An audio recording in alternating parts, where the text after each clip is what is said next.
Hello, my name is Kiley Hanish, and my pronouns are she, her, hers, and I'm the founder of Return to Zero Hope.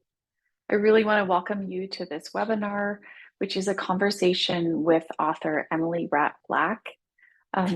Before we begin, I'd like to share a little bit about our organization. So their mission of Return to Zero Hope is to engage a global community of bereaved parents and their health providers to improve mental health outcomes, while also advancing pregnancy and infant loss awareness, education, and support.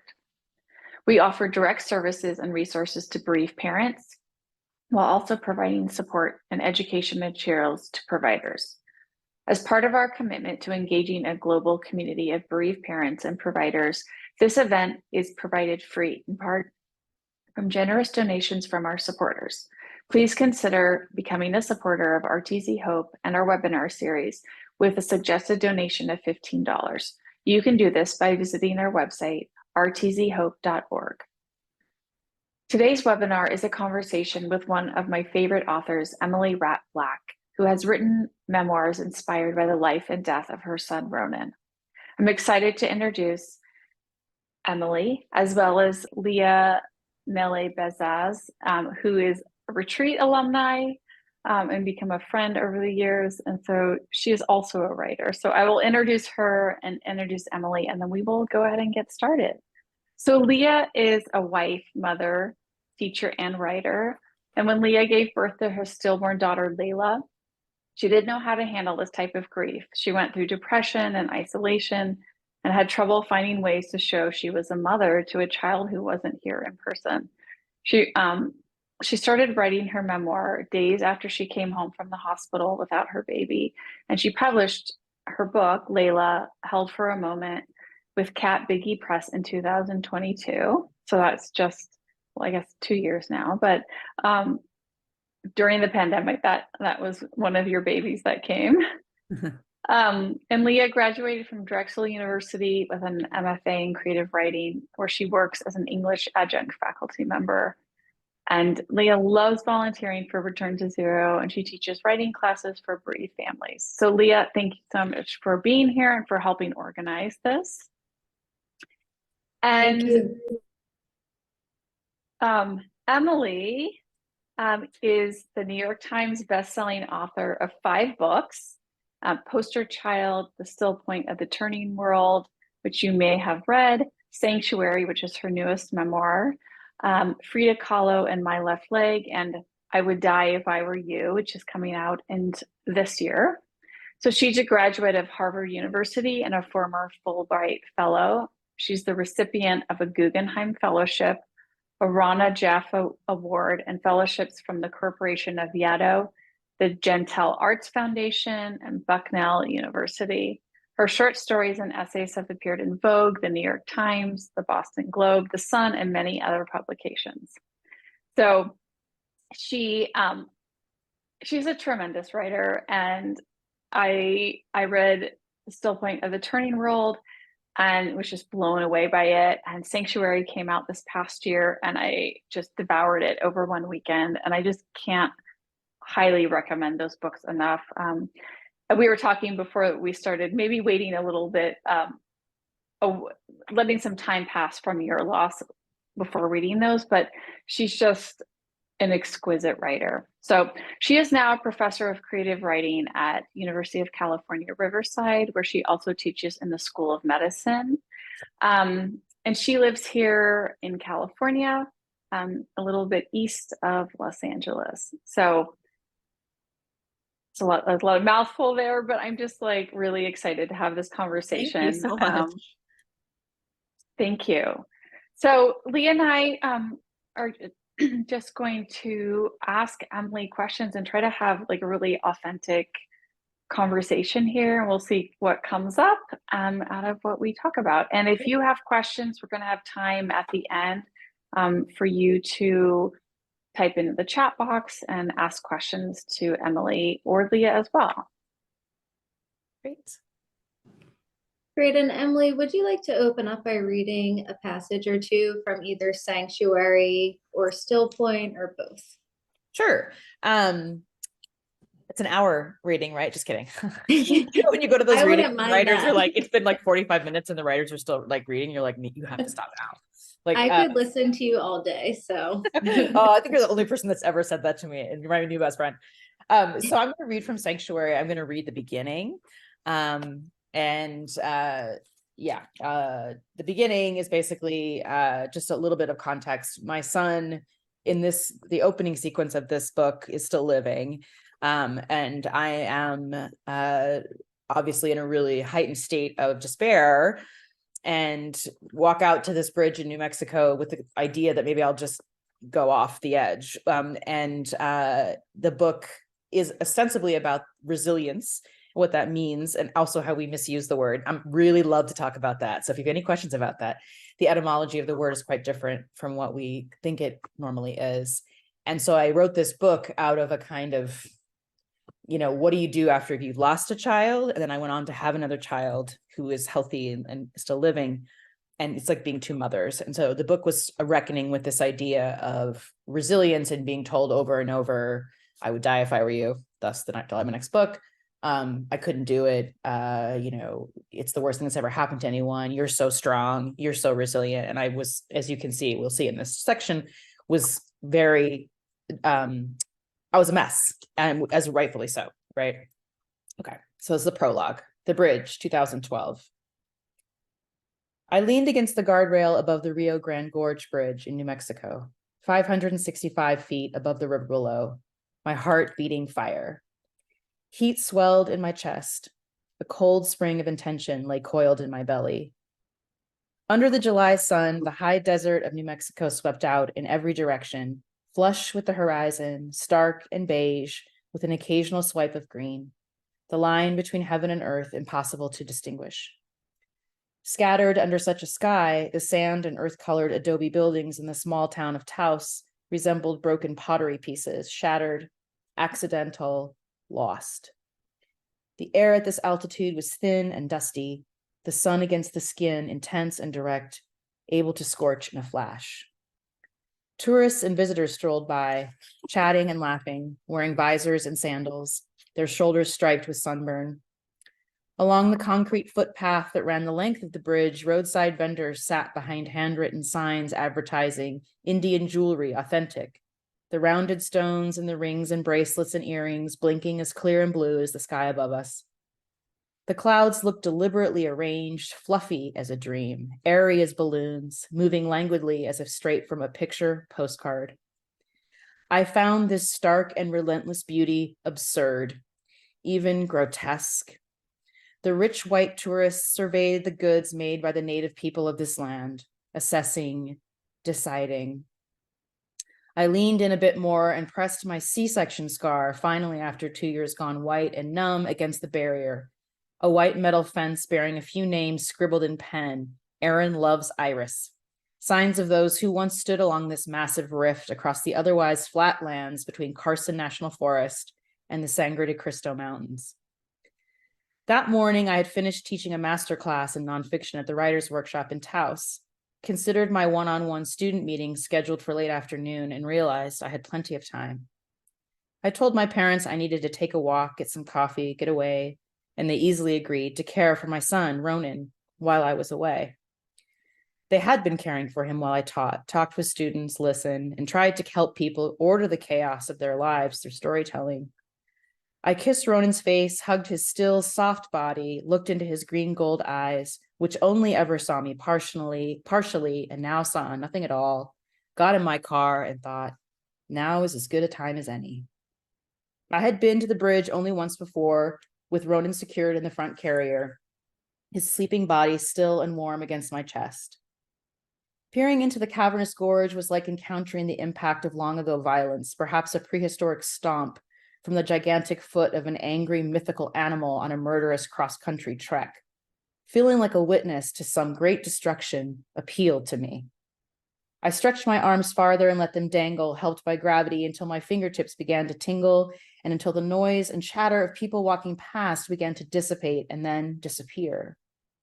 I was lost in the promise of this emptiness, the sound of it, which was the absence of sound, apart from a small rock loosening from the steep bank to tumble into the dry brush, rolling down, down, down until it disappeared from view.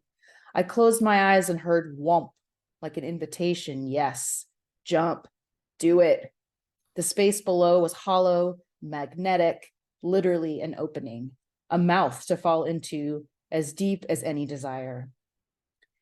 This particular summer of my 38th year was marked by the greatest suffering I had known. A rupture that a crater of any size and any ground and beneath any sky failed to accurately depict. A sick and dying child, my son, Ronan, a faltering marriage, which was turning cruel and wouldn't survive the bludgeon of our son's medieval incurable illness. A heart so saturated with dread, it was physical work to bear it. A mind so fractured, I rushed to make sense of my unpredictable thoughts at every turn. My mind was shifting and molting as my life broke slowly apart, like some strange and painful rebirth, but with no imaginable future. For what mother can imagine a future without her child? How would I spend my days? What quite literally would I do with myself? The world felt as harrowing and gaping as the hole in the ground I stood above, hovering like a fearful, angry bird. Promise me you won't kill yourself, my best friend Emily implored when I called her in London only moments after receiving Ronan's terminal diagnosis in January 2011, as if she understood where my mind would immediately go. I had promised her again and again, and my parents too, who were terrified by my behavior and would be devastated if I chose to take my life. But on that day in Taos, I thought, I'm sorry, Mom and Dad. I failed you, but I'm done. I felt ready to break any pact with every person, with myself, and especially with the world. I had traveled to this bridge gripped with a sudden singular purpose, an arrow searching for its mark. Sweat tunneled down my back and along the sides of my waist. My thighs shook a bit and then went numb. I stretched the length of my upper body out even farther over the rail's edge. My neck began to feel weightless, as if it might easily lift from my spine. I heard passersby slow their footsteps and then keep walking. All along the bridge, people hung over the bar to take pictures of their sandaled feet, or a faraway rafter headed to the famous Taos box of white water, the boat just a tiny trembling smudge from this distance. A voice from somewhere, mine, perhaps not mine, said something, and then I straightened up and stepped back. I could not do it. I cannot say for certain what held me back. It wasn't faith, it wasn't God. It wasn't grit or determination or hope or the quote bravery and quote strength with which I was often labeled, and it wasn't fear. I was not afraid to die. Death would offer relief from watching my son die, his tiny, helpless body racked by an illness that was slowly rotting his brain, a slow death from the inside out, as every complicated physical and biological network that made life possible was ravaged and torched. From the moment of his birth, he never had a chance. Would I be a coward for leaving him? Perhaps, but it didn't reduce the desire to be free of the slow agony of losing him. It didn't lessen my dread of living without him.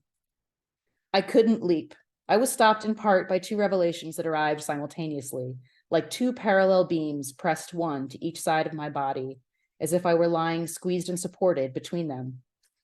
I can describe it like this. As teenagers in rural Nebraska, after keggers in the cornfields on the edges of our small town, my friends and I used to lie down between the train tracks and wait. We called it riding the rails, as if we were a band of intrepid travelers instead of working class kids who shopped at the same stores and had the same summer jobs. We were kids stuck in a flat town, stuck in the middle of a flat state, stuck in the middle of the country, the majority of it largely unknown to us, except through library books and the news. Our vacations involved soft-sided campers and scummy motel pools, not sunny resorts. Nobody I knew had ever had a spa treatment. On those sticky summer nights riding the rails, the world buzzed with insects and the anticipation only sheltered teenagers can feel on the outskirts of a nothing town. The earth was damp and smelled of fuel oil, a meaty, thick smell I've always loved. The sky was a black tarp uninterrupted by shadows or trees or bushes. Flat sky stretched over flat land. Lying on my back, hemmed in by the rails, felt like floating. I longed for a new place, a new sky, wished for different trees and new people, and the noise of a city. I almost believed I might get out of the middle of this nowhere place and never return when I lie there. Where would I go? Somewhere. I felt electrified. I was willing to wait a long time stretched along those tracks, anticipating a train. I was always the winner. Most people jumped up as soon as the metal began to vibrate, suggesting an oncoming train, but there was something about the feeling of danger and fear that emboldened me and made me stay. I was taken with the idea of being the best, a competitive, striving nature that I would never fully leave behind and that would serve me until it did no longer. I waited until the final possible second until I felt the air shift, a breeze across my face, at my neck, lifting my hair, then the low hoot of a faraway whistle growing closer and more earnest. You're scaring the shit out of us, my friends screamed, their voices panicked. And finally, I joined them in the waist-high weeds. The pound of adrenaline and the humming in my body, a welcome relief from the numbness and boredom and confusion and shame that punctuated those teenage days. Decades later, on this afternoon, in the middle of my life, in the middle of this crucible of experience, this great maw of grief, standing in the middle of a bridge in a far different part of the world, one still defined by the vastness of the land, the bloom of endless sky, I thought, I don't want to live my life, this life. I want my son's suffering to end, my own, and for this unbearable waiting for death to simply stop. I don't want to end my life, this life. I want to love again, to know hope and happiness, to be in the world doing work that feels real and meaningful. Both statements felt equally true, as if they were overlapping, like the ink that soaks through wet newsprint, leaving the letters to mingle and bleed together. It was not either or, it was both and. The two stories were the same story. Good, 10 minutes. Thank you so much for reading that. Welcome, thank you for asking me. This is, I actually have one of the questions I prepared was on that scene in particular, because I found it was such, the opening was so raw and it was so vulnerable and brave that you would share a scene like this. I debated in my own writing process, putting in my memoir, a line where, or a scene where I called the suicide hotline. I felt I really internalized that moment and was scared to share with others that I hit that rock bottom place. And it's a scary feeling going through it, but then probably equally as scary writing and sharing it.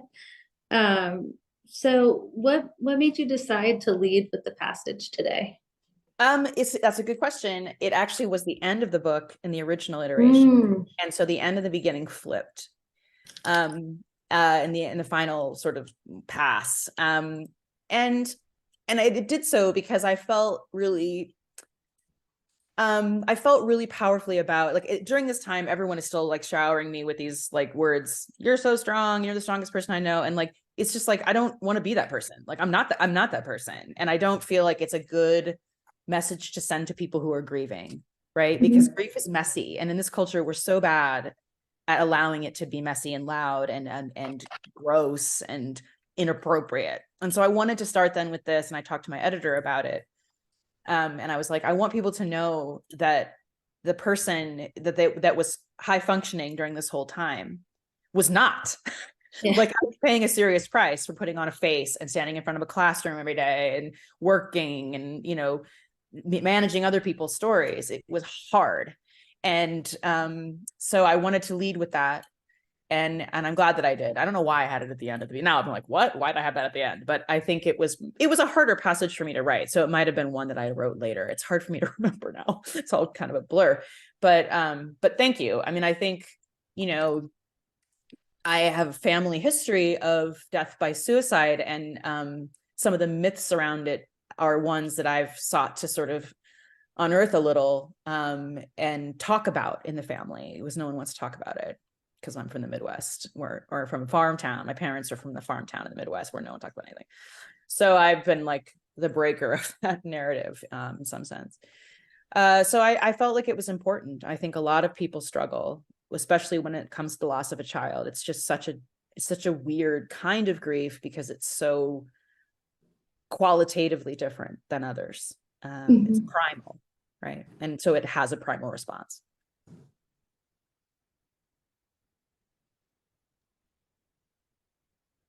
When did you first decide that you wanted to share your story about Ronan? Well, Um, sorry, did I interrupt you? no, and then, but there's two books, right? And then the second one is also about like pregnancy and parenting after loss, but I guess with Still Point of the Turning World, like how long did you wait after Ronan died to start writing that? Mhm. Why did you, what was So, behind all that? yeah, I mean, I feel also two things. The first is I think that all of my writing has some element of Ronan in it. Just because it really did change my life in this way that repeats itself all the time, like it's just always within me, right? It's integrated into my life. I wrote actually Still Point of the Turning World while Ronan was alive. So he was, and I wrote it in a fugue of hypomanic grief. So I wrote it as a blog originally.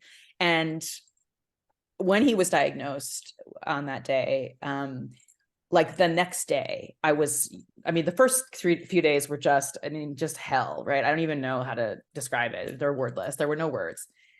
And then I had a lot of, my friends were calling and texting and I was not responding, which isn't so not like me. Like I'm the communicator. And so a girlfriend of mine, Weber, she said, well, why don't I set up a blog space for you? It was like 2011. So blogging was sort of having a thing. And I was like, whatever. You can just tell us. Oh, I just froze. Can you still hear me? Oh my God, look at my face. It's so Yeah, weird. I can hear you. So I was like, whatever, I'll just see. And then she did, and I started writing, and then I was like off to the races. And then it was just all I could do. Like all I did was write. And I was just so broken open that I felt all this story was just landing on me. And I'd never had that experience as a writer. I had been writing for whatever professionally for then I guess a decade or more, a decade really. And I had never had that experience. It was not pleasant. I'll just say that. Is by no means therapeutic whatsoever. It was cathartic, which is different, but it was definitely an experience. And so I wrote the bulk of it in like 6 weeks. I mean, and it was huge. It was like 900 pages. So like my editor, when I finally gave her the book, she's like, this is ridiculous. She's like, what is this? I can't carry this around on the subway. It's 900 pages. What's wrong with you? So we had to trim it. So it came out actually the month after Ronan died. And I wanted in the book Still Point for him to still be living because he is very much alive in my memory. And I think, we parent after death. It's a thing. Like you don't just stop being a parent when your child dies. And that's something I have talked a lot about with women who've lost children who are writing about it. Like we have to come up with rituals that honor our children who are no longer in this world that we know. So yeah. And then I wrote something, I mean, most of my books kind of are born out of some kind of rage related crisis. Like, no, that's not the way it is, And then when I was having Charlie and met her father and my life seemed to be having this resurgence, people were just like, oh, you're so strong again with the strong. And I was like, what is happening? And the word resilient was just really getting on my nerves. And so I looked it up. Turns out it doesn't mean strong in the way that we understand it traditionally.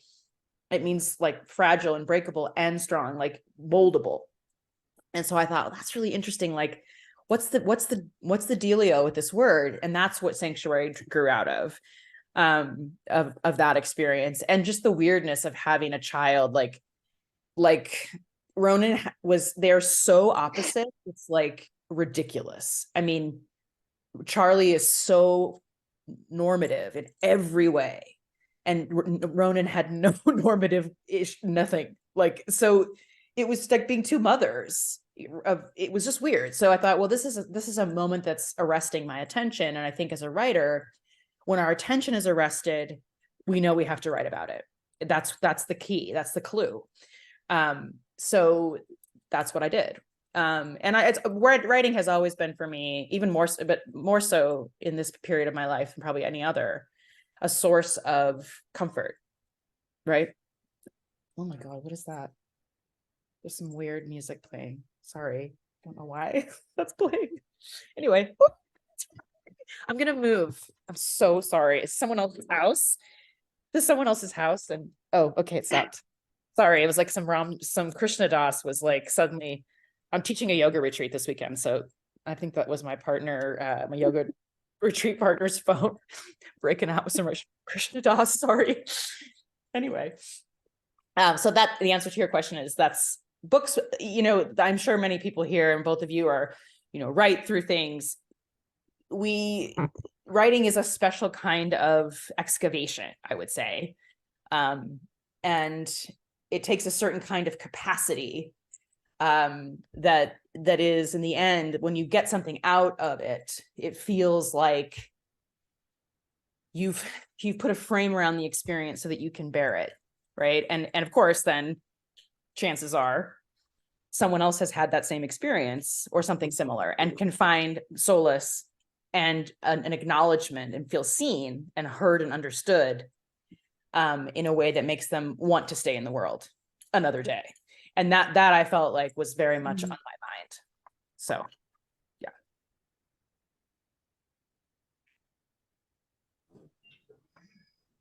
Thank you.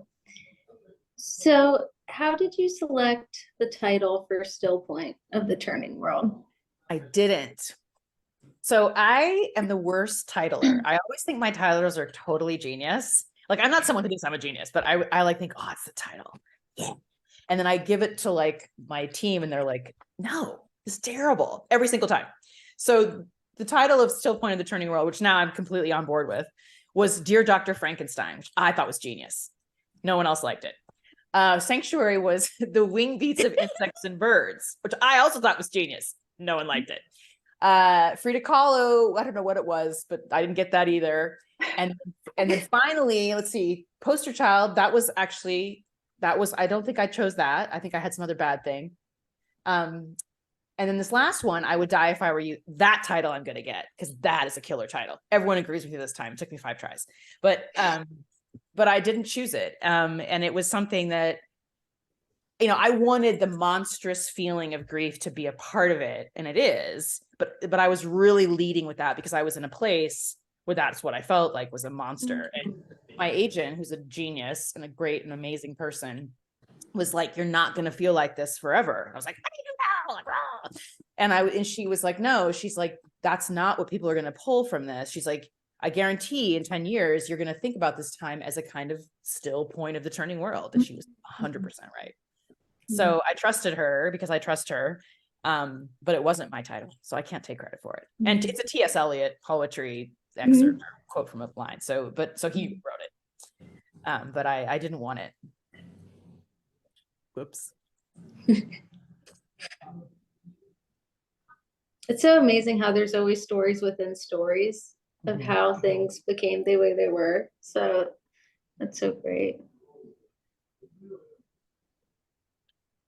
So in our audience here, we may have bereaved parents, but we may also have healthcare providers. And so would you share a little bit about your experience with the medical community during Ronan's diagnosis and his life, and then any words of advice that you would have for providers? Yes, good question. So because I spent a lot of my early life having surgeries at children's hospitals, every Christmas for 10 years, I had some kind of thing done. I had to learn to walk with a new prosthetic leg, right? So that was fun times. But I know my way around a hospital, especially a children's hospital. And so in some ways, I was particularly equipped for this journey because I can navigate an insurance phone tree like nobody's business. And I was like, this is what I need to do. Here's what we need to see. We have to go directly to hospice. Like, I had a plan. And I actually, and this is something that is kind of interesting to me. I work with a lot of doctors because I teach in the School of Medicine. And I've done a lot of different collaborations with doctors who are writers. And I have kind of an intrinsic trust of people who are doctors and nurses. And I have a lot of friends who are like, well, that's dumb. Like, why'd you do that? And I'm like, because I have entrusted my entire life to these people, like, who built my body, who saved my life, who, like, why would I not? Right. But the minute I met the hospice team, I was like, these are the heroes of medicine. These people, like, the way that we were treated with utmost respect. And, you know, how is, like, my hospice nurse used to call and be like, how is today? And I just love that question. How are you today? How is your grief today? Another girlfriend of mine who's a writer, Sarah Centillis, a friend of mine from divinity school, would call and say, how is your grief today? I'm like, that is such a good question. Instead of being like, what's up? How are you? It's like, I'm bad. Like, of course I'm bad. I'm terrible. So that was amazing. And I loved being a part of the hospice community, and still am. Like, I'm very passionate about that kind of medicine. And sort of death positive, death cafes, and all of these sort of, you know, Buddhist ideas about death and how to make it part of our lives and those kinds of things. It's been really transformative for me. I think but the one issue I think in the medical world is that the paradigm is, oh, here's a problem, let's solve it, right? Well, Tay-Sachs is a very unique disease in which there really is no solve. There's nothing to do, really. You can try things, but that wasn't a path that I wanted to go down. What I really liked, what I didn't like, when people said, I'm so sorry, or this is a tragedy, I would die if I were you. Like, saying I would die if I were you is very unhelpful. And many, many people said that to me in hospitals, outside of hospitals, all the time. What was helpful was with the hospice, when they met Ronan, they were like, what a beautiful boy. We're so honored to know him. We're going to be with you every step of the way. I was just like, what? Like, what? Like, amazing. So that was my experience with the medical world. I think what's hard when you're faced with grieving parents, and like, I meet a lot of parents who've had their children recently diagnosed with Tay-Sachs or one of its similar diseases, all with the same end. And I can see it on their faces, right? Like, I can see myself reflected at where I was at that time, and it's hard to see. But I think what people really need is to say, like, I am here. I'm going to listen to you. I'm not going to leave you, and I'm not going to turn away because it's too hard for me. And you'd be amazed at how many sort of even medical people who deal with lots of things, when it's a little baby dying, no one knows what to say. And sometimes you can say, I don't know what to say, but I'm here, right? And then be there, right? I did have a friend too who, and I actually said this to one of Ronan's hospice doctors, my friend Lisa, who's also a writer. You know, I'd call her and tell her whatever horrible thing was happening. And she's really loud. She would just scream into the phone, awful, like, over and over again. It was the best. I was like, yes, that's exactly right. We shouldn't try to make it better. She was just like, awful. And I was like, yeah. And then I told the doctor that, and he's like, wow, that's really good. Just to be like, this is awful. Just to like, yes, this is really hard. What do you think you need? Like, how can we make it bearable? Because no one's going to fix it and no one's going to make it better, but you can bear it, but you have to have support, the right kind of support. And that's very unique to each individual. So just don't say I would die if I were you. It's a really bad thing to say to people. It's like, how is that helpful? And you'd be amazed still to this day how many people have said that to me. Just like, that's not really doing it for me. Like, it's almost like a suggestion, you know? So yeah. So that would be the one thing not to say. Yeah. Well, and I think we live in this culture, and then especially within medicine, like, people are dying. Like, it happens. It's a normal part of life. And even when babies are dying, when it's not normal, but it's still happening, right? But nobody is trained on how to normalize death, what's helpful, what to say, those type of things, you know. And then you were talking previously about just the concept of, like, even though your child's not physically here in form, you still have a relationship with them, which is more, I would say, newer grief theory. Like, in the past, it was like, you need to move on and get over it. But now it is very much an integration, and that it's just a different type of relationship. Yeah. But like, for me, no, that never came up. Those are things I had to learn on my own many years later. But it's like, I wish provider people knew that, to be more supportive and guiding in this, like, post loss process. Yeah, I think part of that just has to do with the death phobia of the culture. And we're always like, especially in the medical world, it's like, we are one of the only countries that we try everything to sort of keep it running, like the body running. And that's not the case everywhere. And I think, that's a whole other sort of conversation.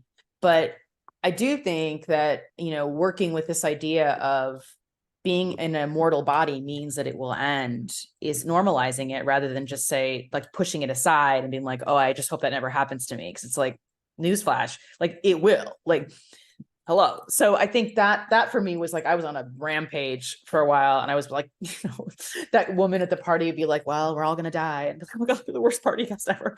Or I'd be like, well, in the death world, and people would be like, oh my God, shut up. I can't take you anywhere. But it's true. It's like, why are we all prancing around as if this is forever? It's like, and I find that liberating, or have found it liberating. At the time, of course I didn't, because I didn't want my son to die, but it has become something that I've tried as much as I can to embrace. And I think it's it's something that's becoming more culturally sort of, I don't know if acceptable is the right word, but you see it more, I suppose. Yeah.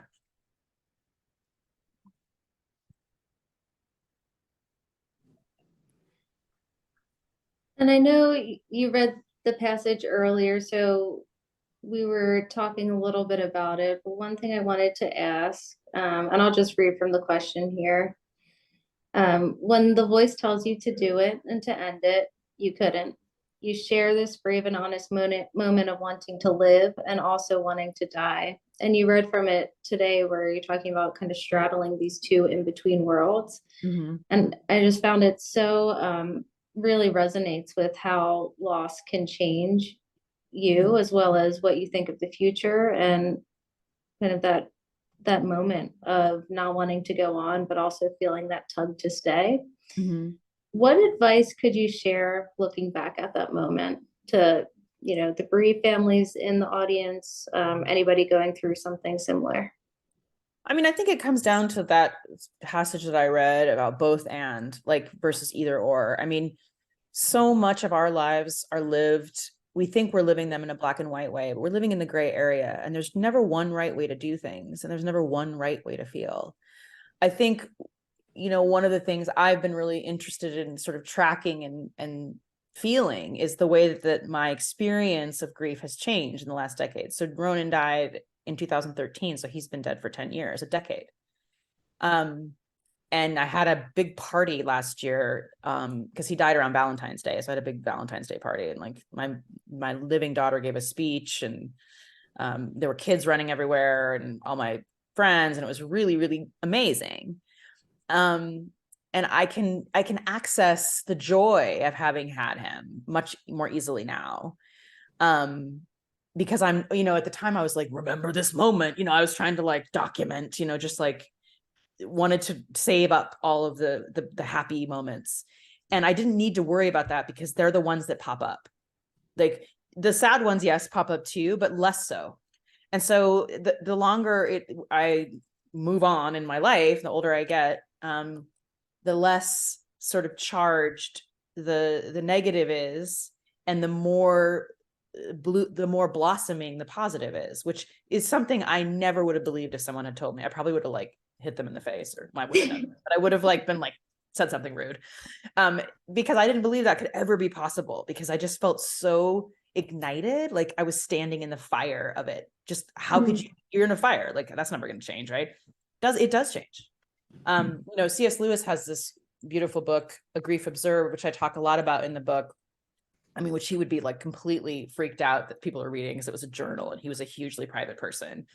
And he's like tearing his hair out and putting his face in the dirt, and he's just like, because he can't understand why he can't understand grief. Like he's like, I'm smart, why can't I get this? And he talks about it as this changing landscape, right? It's just like some days it's like this, some days like this. And I have an exercise I do, writing exercise, which has been really helpful, I think, for grieving families or grief in general, where I ask people to imagine like their grief city. Like if today your grief were a city, who'd be there? Like, what would it look like? What would the weather be like? And sometimes it's like dark and stormy and like lava rocks and no vision. Other people on different pathways are, it's like an island with a house. One woman wrote about a house made of glass on an island, and she could look in and she could see everything. I mean, just amazing stuff. Like, so the Grief City exercise allows us to see how we can walk through the experience and how it changes, and that we're not on our own in that, right? Because grief is something everybody understands at some point in their life if they love someone. So that I think is helpful too. And that it doesn't get better. It just changes. It just becomes something else. And that's it's not even about relief. It's just, I think it's more about integration. I mean, I know that's a word that's like has another meaning that I'm not a psychologist and I don't know it, but like, I feel like it lives within you in a different way. Yeah. It's beautiful. Thank you. I like the word integration. I use it. Right? Yeah. Actually, I started using it when I wrote Sanctuary, because I don't have any kind of organizational Scrivener document. I just have one big ass document. Is what I call it, big ass document. And I dump everything in there, Wikipedia stuff, anything I'm thinking about, Siri notes, just cut and paste. And I'll, read through it. And then like when all starts to get messy, I'll have this word, it's like integrate. It's like everything after integrate is like a hot mess. So it's a word that I've come to sort of love. I think it's a word that does a lot of different things. Yeah. Can we talk a little bit about your pregnancy and parenting after loss with Charlie? Yeah.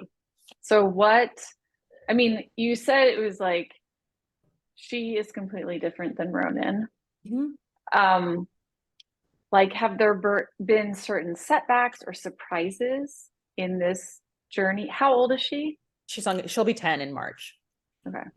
So, well, the first is that her original due date was Ronan's birthday. And I was like, oh no, that's not happening. Like that felt too, like the whole time I was like, where is the shoe going to drop? Like what's going to happen? And I was actually less like worried than I thought I would be, because I just felt good. Like I liked both times. I was a happy pregnant person. I didn't have sickness. I was like active and I loved it. Right. I loved it.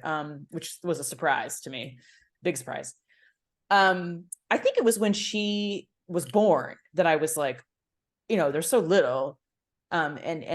You're just like, oh my God, like anything could take this child down. Like, so there was like a booger incident where I was like, she can't breathe, and like everyone is like, and I was just hysterical. And of course it was a booger, but her nose was so small, you know what I mean? It was just like, she had that rattle that was like the death rattle. And I was like losing my mind. My mom came in, she was a nurse, she got a tweezers, which you're not supposed to do, but she did it. So I think one of the biggest surprises is that how like the effort of parenting her is just so different than the effort of parenting Ronan. It's like more normal, I suppose. And the fact that she looks like me, which is weird. So I'm always like, it's kind of like watching myself sometimes, for good, bad, or otherwise. Right. I'm like, oh geez, so it's interesting. It's the setbacks I think have just been worried that I'll do it wrong, or, every once in a while she'll get some kind of, like when COVID hit, I was like, oh, this is it. There's always this feeling like, oh, this is it now. It's going to be this over. So I think that doesn't ever really go away, that kind of watchfulness. But I am more permissive and less kind of gripping as I thought I would be, in like as a parent. And I think just because I was just, especially when she was a baby, and I'm happy now, but I was just like, what? Like, I was just out, I was nursing everywhere. I was just like, I'm not back. I'm so like happy. Right. And didn't try to hide it, at all. And, I think that was, he was, Ronan was a sick baby from the beginning. We just didn't know what was wrong with him. And Charlie was just like a ball of smiles and giggles, and was ridiculous. She was the cutest kid. And I was just so enamored with her that it was just totally different. And I couldn't actually believe that I had another kid that didn't die. Right. I was just like shocked. I felt lucky. And that's not a word I would normally use for myself. I don't really believe in it, but I also think it's not something that I would ever say, oh, I feel lucky or whatever. Yeah. But I did then. Did you have grief come up when she was born?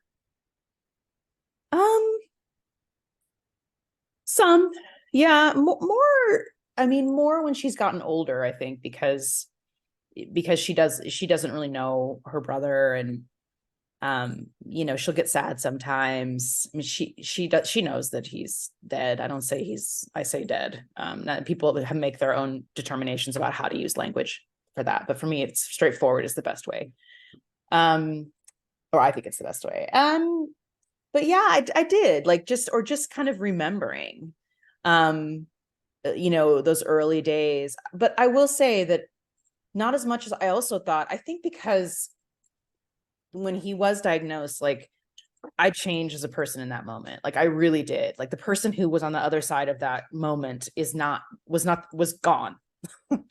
And I can't very readily access her, to be honest. Like I don't remember a lot about being that woman. I mean, I know that sounds dopey, but I just was so changed in like this. Yeah. Just how it happens, right? That's how we change. It's often it's like in the blink of an eye. So I don't know. I mean, it was a different, it was, grief comes up for me in weird ways, you know, like I was like a cookie commercial that made me cry once. What is wrong with me? Like some like chocolate chip cookie commercial. I'm like, why is this sad? You know, and then you look at it and it's like, oh, it's a 14-year-old boy or something like that. And then how Ronan would be 14, you know, stuff like that. Or I had one of my Tay-Sachs mom friends once sent me a screenshot of a gallon of milk, and the expiry date was the day that her daughter died. And she was like, I hate this milk. She's like, I'm going to go dump it out. She's like bought it and like dumped it out in like the parking lot. Just stuff like that. You know, she was just like, this makes me so mad. So I think there are unexpected ways in which it kind of takes me down, but it doesn't take me down anymore, but it shocks me still that it can be so vivid. Yeah.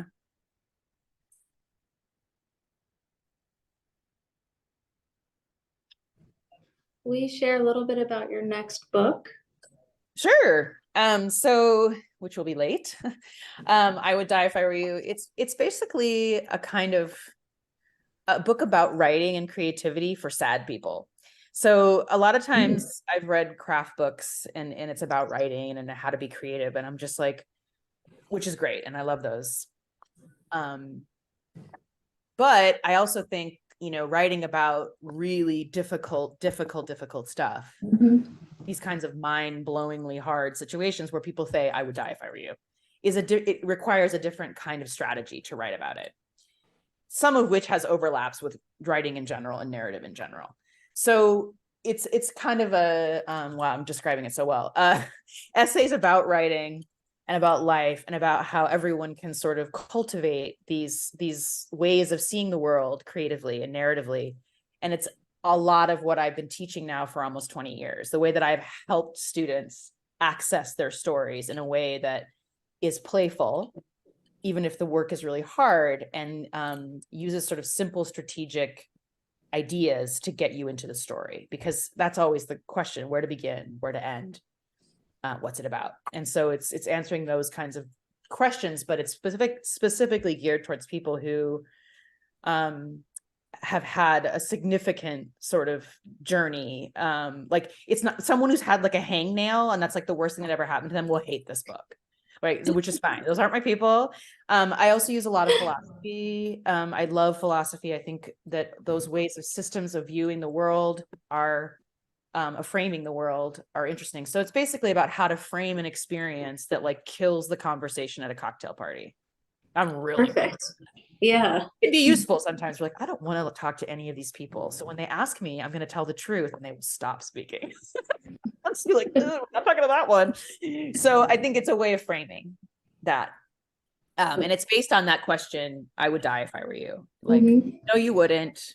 If you're a writer, you would make something of it. You would write it right into it if you're a creator or an artist. And so I talked with a lot of artists, graphic memoirists, painters, other people who have had grief experiences, who have made art out of those experiences. So it's not just about narrative, but obviously primarily focused there because like my only art ability is to draw like a stick figure.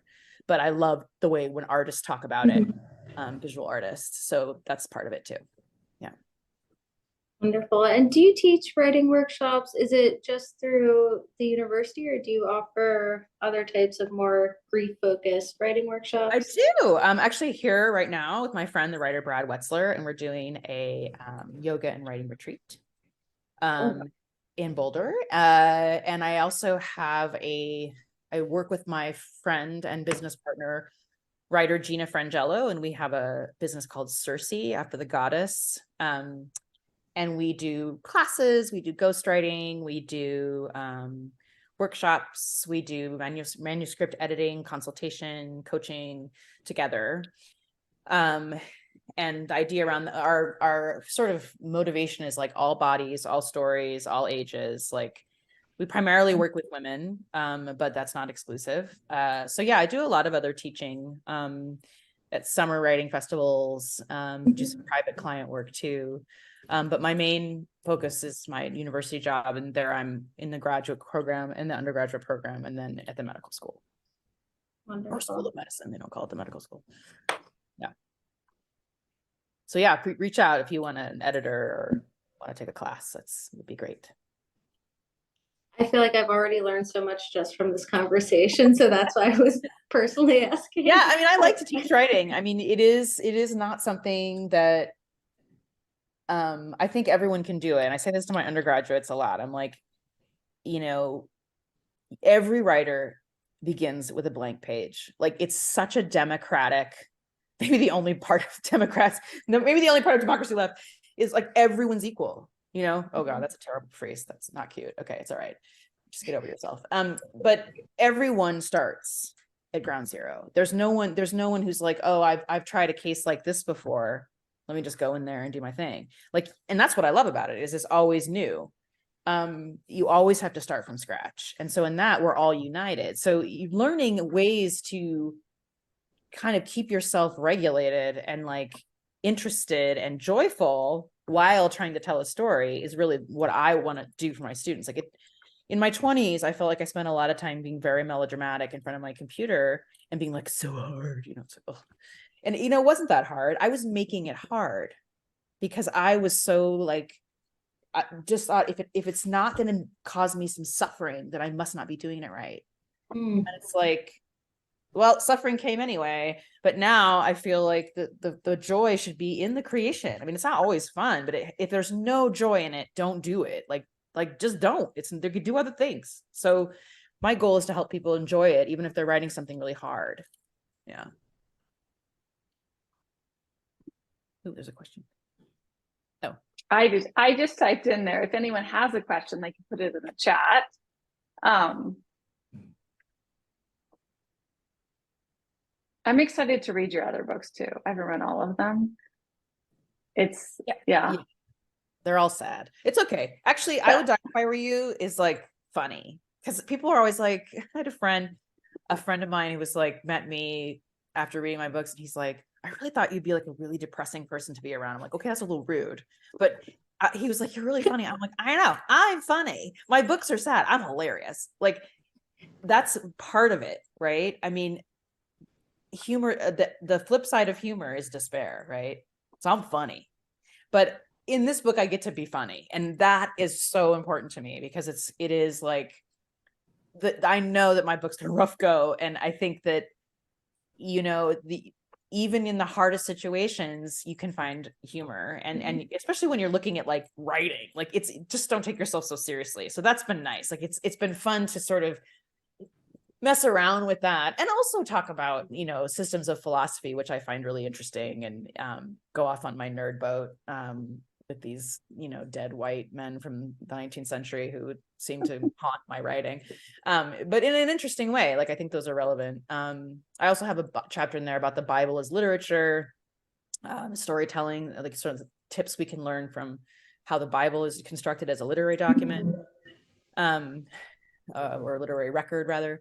So there's something in there for everyone, I think, but it has been fun to kind of not be writing from an active state of like wrestling with something that's in the moment really hard. Yeah.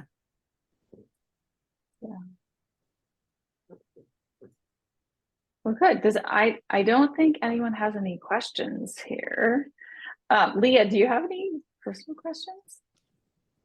One question I'd love to hear about if you're okay to talk about it. You mentioned some rituals that you have for Ronan to help parent, Oh and I'd love to hear, I know you spoke about his birthday party, but I'd love to hear, over the years, if you had anything else that you wanted to share. yeah, I mean, I do I have a wall in my house of the children in my Writing Through Child Loss group that I ran for years, all of their kids who are no longer living, and he's on that. So I kind of spend some time looking at them every day, which I love. But for Ronan in particular, I have a little in my house, a little altar with like crystal. I got really into crystals. I'm really into them right now. Crystals and pictures and like things that he had, like his little neck holder.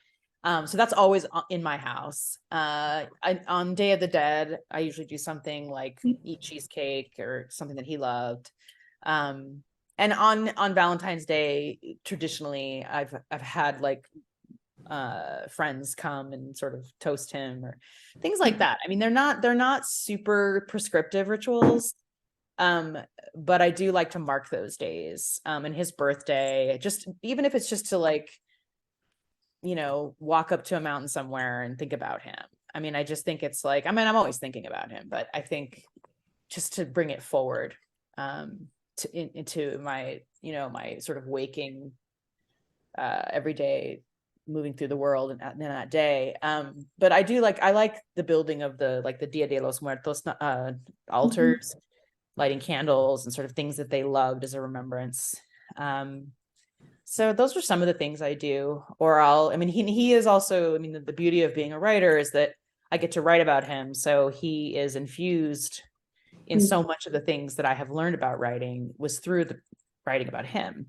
So I get to write about him a lot, and write about how he was my teacher in some ways of some of the hardest lessons that one can learn as a human, and how grateful I am for that. I mean, I wish I could have learned them another way, any other way, but I didn't. And so sort of, revisiting those kinds of things in my writing has been something that I found carries him with me in a meaningful, ritualistic way, because writing is ritualistic in its, sort of purest form. Yeah. Oh, someone has a question. Oh. Uh-oh. Do you want me to read it to you? Oh, no, I can read it. Okay. So I want to address Maddie talking about what groups, communities have helped me. I had a Writing Through Child Loss group that I ran for a couple of years. That was hugely helpful. I don't run it anymore because I found it was getting hard for me to hold the container in that space. Where I kind of felt I had done what I could, but I'm still really close with those women, and I really value and just had some amazing. I mean, we were all in the Zoom room, which is weird, but like some amazing experiences. That I'm not a big joiner of groups, but I do have my editorial posse, which is my first reader is always my friend Gina, who is my also my business partner and an absolute genius, Gina. And then I have a couple of Gina's first, and then I have my agent, who's usually like, no, that's a bad idea. It's like, no.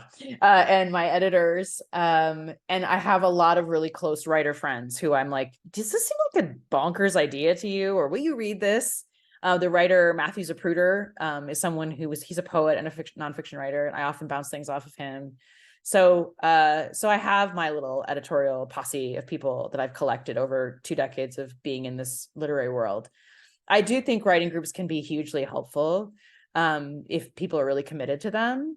And I would say, yeah, I mean, I started the grief writing group because I feel like grief is still a bit taboo. And if you go into like a writing group and people are writing like a memoir about like, cocktails and dating in Manhattan, and then like they get to your work and you're like, whoa, like it sometimes helps to just level the emotional playing field a bit. And then, oh, thank you for that comment. And that's really matters to me to feel seen and like acknowledged in the experience is like what I wanted to do, because it is very lonely when someone says, oh, I can't imagine, and just like, well, great, I can, right? So, and also that's another not helpful thing to say, but I think that is what the goal of that book was, to say, like, there are, it is not a new story to lose a child. It's an old story. We're just not used to hearing it as much, right? I mean, if you think about Mary Shelley stomping around in the woods after she'd lost her children, that's how she wrote Frankenstein. That's a grief book. It is right out of grief, right? I mean, you can just imagine her sort of like running around in the rain, like imagining this monster story. So I think, that is, thank you for saying that. It really matters to me to feel like I'm holding up a mirror of some kind that feels appropriate. Yeah.